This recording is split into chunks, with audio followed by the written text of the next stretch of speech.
रामविलास पासवान ने बीजेपी से गठबंधन किया था। उदित राज भी बीजेपी में एक टर्म रहे, बाद में उनकी सांसें घुटने लगी, वो बाहर निकल आए। निषाद जो है वो बीजेपी से गठबंधन में है, जीतनराम मांझी बीजेपी से गठबंधन में है, चिराग पासवान भी गठबंधन में है, अनुप्रिया पटेल भी गठबंधन में है। तो सोचिए, जो बहुजन समाज की पॉलिटिकल लीडरशिप गठबंधन में है उसको समाज से कितनी भरी बुली सुननी पड़ती है। लेकिन इन चारों तस्वीरों को देखिए, ज्योतिरादित्य सिंधिया, मुरली देवरा, जतिन सिंह है इनका नाम है, और तमाम ये चार लोग हैं कांग्रेस से बीजेपी में जा चुके हैं।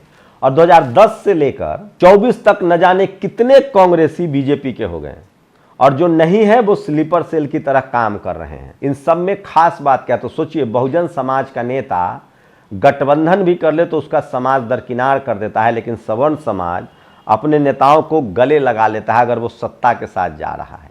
लेकिन आज दो तस्वीरें दिखा रहा हूं। ये कांग्रेस की ये जहाज की तस्वीरें हैं जहां सब मणिपुर जा रहे हैं, जहां से आज उनकी भारत जोड़ो न्याय यात्रा नाम दिया गया है।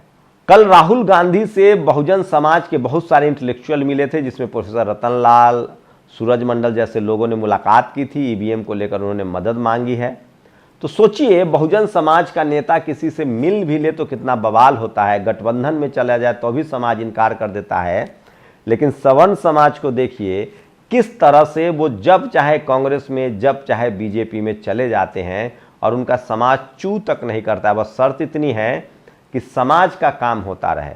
लेकिन बहुजन समाज के नेताओं से यही चूक हो जाती है, वो समाज का काम नहीं करते हैं। जिस पार्टी में जाते हैं उस पार्टी के इतने बड़े वाले भक्त बन जाते हैं कि क्या कहना। मुझे अभी 2 दिन पहले प्रेस क्लब में एक शख्स मिला, वो कांग्रेस का युवा नेता था। बाद में मुझे पता चला कि वो बहुजन समाज का युवा है।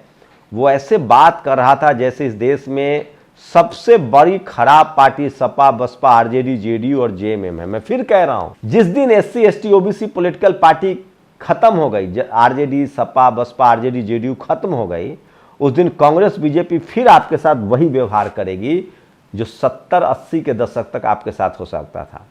लेकिन आज बाबा साहेब के एक वोट का अधिकार, फूले पेरियार, अंबेडकर की वैचारिक आंदोलन, जगदेव प्रसाद, सोनेलाल पटेल, रामस्वरूप वर्मा, मान्यवर कांसी राम साहब, लालू यादव की पार्टी, मायावती जी की पार्टी, हेमंत सोरेन की पार्टी, शिबू सोरेन की पार्टी, स्टालिन की पार्टी, करुणानिधि की पार्टी है।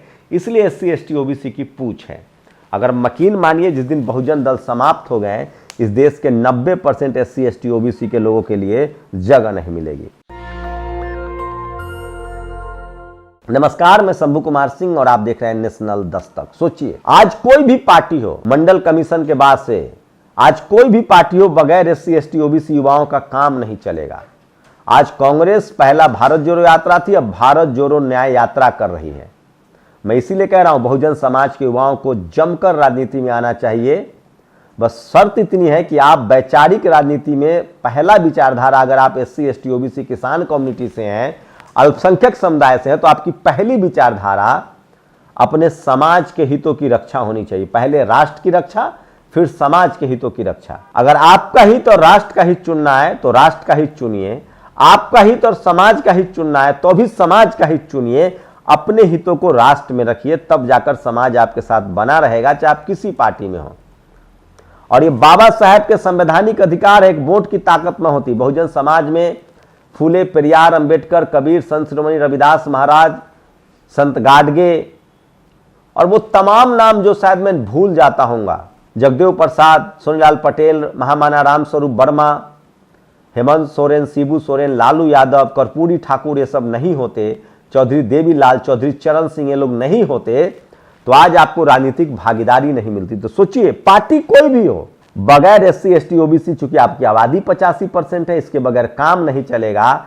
लेकिन सवाल है कि आप अगर समाज के हितों को भूल जाएंगे तो आपका भी राजनीतिक इस्तेमाल होता रहेगा। सोचिए, राजस्थान में क्या हुआ, मीना साहब को मुख्यमंत्री नहीं बनाया गया, किरोड़ीलाल मीना को। यूपी में योगी आदित्यनाथ मुख्यमंत्री हैं, वहां मौर्य को नहीं बनाया गया, क्योंकि उन्होंने सामाजिक हितों की अगर वो परवाह करते, मौर्य समाज से जुड़े रहते अभी भी, तो उनकी ये हालत न होती। छत्तीसगढ़ में ट्राइबल मुख्यमंत्री क्यों देना पड़ा?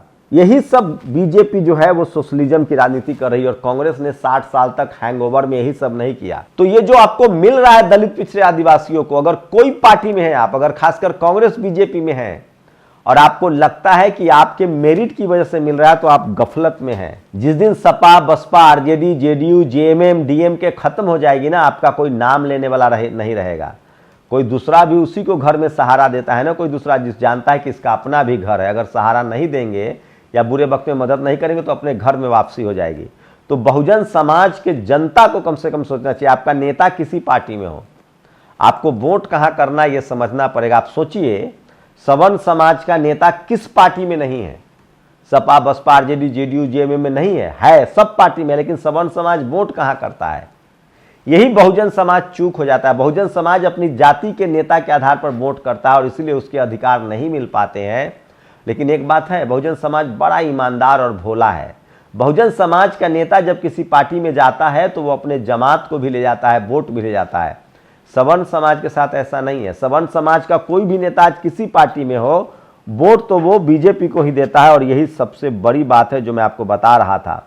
तो आज पॉलिटिकल बड़ी खबर है कि राहुल गांधी ने भारत जोड़ो न्याय यात्रा की शुरुआत की है। न्याय मतलब सोशल जस्टिस। सोचिए, सोशल जस्टिस तो बिहार में हो रहा है। ये तस्वीरें गवाह है। नीतीश कुमार और तेजस्वी यादव ने 70 दिनों में लगभग 2.5 लाख से ज्यादा नौकरियां दी है, 2 लाख के करीब नौकरियां दी है। सोचिए, अगर यही काम बीजेपी ने किया होता तो टीवी अखबार ने डंका पीट दिया होता। आज टीवी चैनल, अखबार सब अयोध्या से खबरें चला रही है, लेकिन सोचिए सोशल मीडिया पर ये खबरें गायब है। बहुजन समाज को लिखना पढ़ना चाहिए, लेकिन आपके पास ना टीवी है ना अखबार है, तो ये आपकी गलती है। आपने अगर नहीं शुरू किया तो कौन आपको बताएगा? मैं इसलिए कह रहा हूं। राहुल गांधी आज न्याय यात्रा शुरू कर रहे हैं। मिलिंद देवरा ने पार्टी छोड़ दी और दानिश अली फिर से कांग्रेस में जा रहे हैं, जिसकी पूरी उम्मीद है क्योंकि वो भारत जोड़ो यात्रा में शामिल हुए हैं। और ये बीएसपी के लिए थोड़ा झटका होगा, क्योंकि अल्पसंख्यक समाज में दानिश अली ने एक अच्छा पहचान बनाया था। लेकिन दानिश अली को भी सोचना चाहिए कि बीएसपी सुप्रीमो बहन जी ने उनको संसद भेजा, टिकट दिया। जेडीएस के नेता थे, जनता दल सेकुलर, देवगौड़ा के पार्टी के नेता थे, चुनाव लड़े, अब वो चले गए हैं कांग्रेस के साथ। बाद में पार्टी ने उनको पार्टी से निलंबित भी कर दिया है। लेकिन एक बड़ा नुकसान तो है, जो सबसे बड़ी खबर है। लेकिन सवाल है कि बहुजन समाज के पॉलिटिकल पार्टी को समझना पड़ेगा कि 2024 में सोचिए नीतीश कुमार ने कितना बड़ा त्याग किया। वो चाहते हैं किसी कीमत पर गठबंधन बना रहे। इसके लिए वो न संयोजक बनने के लिए तैयार है, उन्हें लालू। लेकिन जो मीडिया वाले खबर फैलाते हैं कि लालू यादव और नीतीश कुमार अलग अलग हो रहे हैं, दोनों में नहीं बनेगी, वो गफलत में है। ये तस्वीरें तेजस्वी यादव और नीतीश कुमार की है जब वो नियुक्ति पत्र बांटने की है। इससे साफ है कि 0 पर बोल्ड होंगे। लेकिन इसलिए क्रांति कुमार ने कहा है कि सपा और बसपा को यूपी में एक होना पड़ेगा। समाज की मांग है। इस देश के 90% लोग यही चाहते हैं कि दोनों पॉलिटिकल पार्टी एक हो, ताकि 2024 का रास्ता आसान हो जाए और बीजेपी के लिए सबसे मुश्किल हो जाए। यूपी, बिहार, ये 2 ऐसे राज्य हैं जहां से दिल्ली की सत्ता जाती है। 80 सीटें और 40 सीटें, 120 सीटें तो यहीं आती हैं।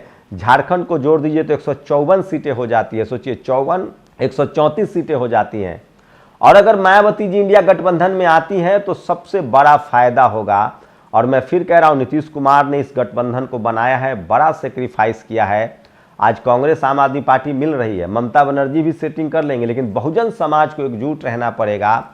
अगर सपा बसपा एक साथ नहीं आते हैं तो इससे बड़ी अनहोनी कोई नहीं होगी। और दोनों दलों के जो मनुवादी नेता हैं, वो दोनों दलों को आपस में लड़ाना चाहते हैं। समाज चाहता है वो एक साथ हो। सवाल है कि 80 सीट वाले यूपी में क्या सपा बगैर बीएसपी के 40 सीट या 30 सीट जीत लेगी? संभव नहीं है। और क्या बीएसपी बगैर सपा गठबंधन के सीटें जीत लेंगी? संभव नहीं है। मैं इसीलिए कह रहा हूं कि सपा बसपा अगर गठबंधन में आती है तो कांग्रेस की बड़ी भूमिका नहीं होगी। और 2024 में वही होगा जो बीएसपी सुप्रीमो मायावती, अखिलेश यादव, नीतीश कुमार, लालू यादव तय करेंगे, स्टालिन तय करेंगे। मैं इसलिए कह रहा हूं, समय की डिमांड है, बहुजन समाज की मांग है, SC ST OBC किसानों की मांग है, RLD जयंत चौधरी हो, ये सब चाहते हैं कि किसी भी तरह से सपा बसपा एक साथ गठबंधन में आए। अगर ये दोनों गठबंधन में नहीं आते हैं तो इन दोनों दलों को भारी नुकसान होगा। और मैं फिर कह रहा हूं, देर सवेर पता चल जाएगा कि कौन, अखिलेश यादव ने गठबंधन नहीं बनाया या मायावती जी नहीं आना चाहती। और इससे दोनों पार्टी में नुकसान होगा। जो समाज तकलीफें झेल रहा है, जिस तरह से उनके साथ जातिवाद हो रहा है, नौकरियां जा रही, वो लोग तय करके एक जगह वोट करेंगे। मैं फिर कह रहा हूं कि अगर जिस दिन Sapa Basapa RJD JDU JMM खत्म हो गया, बहुजन समाज के लोग, आप किसी पॉलिटिकल पार्टी में हो, जान लो आपकी हैसियत 0 हो जाएगी। कांग्रेस बीजेपी फिर आपको हाशिए पर खड़े कर देगी। आज बाबा साहब के संविधान का न होता, एक वोट का अधिकार न होता तो आपको राजनीति करने का मौका न मिलता। और अगर बहुजन दल न बने होते, Sapa Basapa RJD JDU JMM DMK जैसी पार्टियां न होती तो आपकी पूछ न होती। इसलिए मैं कह रहा हूं बहुजन समाज के लोग, अगर आपको और भी राजनीतिक दलों में राजनीति करनी है तो अपने घर वाले, अपना घर बचा के रखो। जिसका अपना घर होता है उसको दूसरे भी कदर करते हैं। अगर आरजेडी जेडीयू सपा बसपा ये सब बर्बाद हो गई तो आपको फिर कोई पूछने वाला नहीं मिलेगा। मैं फिर कह रहा हूं समय की नजाकत है। जिस तरह से आरजेडी जेडीयू बिहार में एक है, अगर सपा बसपा एक हो जाए तो खेल बदल जाएगा। बाद में जो भी सीएम पीएम को लेकर विवाद कर लेना, लेकिन अभी तो फिलहाल संविधान बचाने की लड़ाई है और इस देश में बहुजन समाज के संवैधानिक हक अधिकार बचाने की लड़ाई है।